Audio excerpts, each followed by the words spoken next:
Have you heard about the catastrophic event that recently unfolded in Iran? A devastating incident has indeed occurred, leaving the city of Kerman reeling. Twin blasts, tears in the fabric of a peaceful commemoration, erupted near the burial site of the late Iranian military commander, Qasem Soleimani.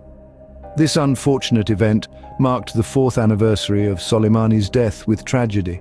The first explosion, a car bomb, detonated about 2,300 feet from Soleimani's grave. A second blast followed a mere 20 minutes later, amplifying the chaos and destruction. These explosions were not merely disruptive but deadly. Over 100 lives were extinguished, with 103 people killed and a further 141 injured. This is the toll of a day that will forever be etched in Kerman's history. And who was Soleimani, you might ask?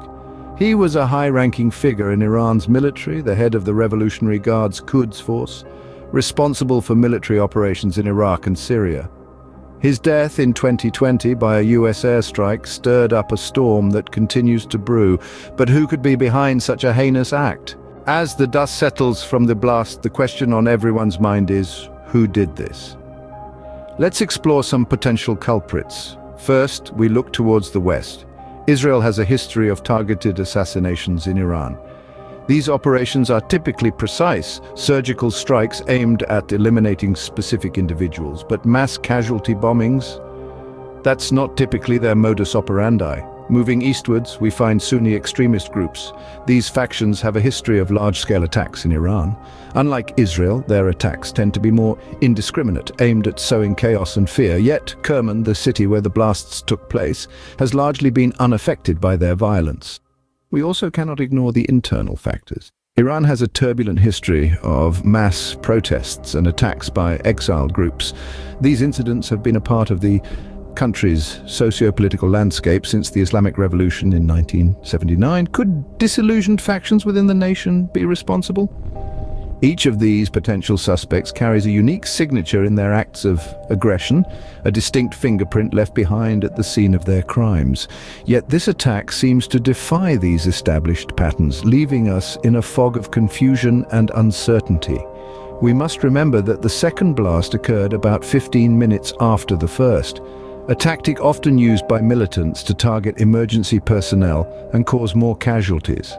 This calculated cruelty suggests an experienced and organized group behind the act. But as we sift through the evidence and speculation, one fact remains glaringly clear. No group has yet claimed responsibility for the attack. The shockwaves of the blast are felt far beyond the city of Kerman. In the aftermath of this tragic event, the region finds itself on tenterhooks. The Israel-Hamas war in Gaza has already raised the temperature, and now this heinous act has added fuel to the fire. The Middle East, already a hotbed of conflicts and disputes, has been further strained by this incident. Now let's talk about the second blast. A tactic often employed by militants, this second explosion came about 15 minutes after the first. The aim? To cause maximum casualties. This calculated and cold-blooded strategy targets emergency personnel who rush to the scene to help the victims of the first blast. It's a ruthless move designed to amplify the devastation and chaos. This attack has undoubtedly further stirred the boiling pot of Middle Eastern politics. What does this event mean for Iran and the Middle East? This catastrophic event, the twin blasts near the grave of the late Iranian military commander Qasem Soleimani, on the 4th anniversary of his death, has left a deep scar. It has claimed more than 100 lives and injured over 140. The fact that no group has yet claimed responsibility for these attacks adds an element of uncertainty and tension to an already volatile region.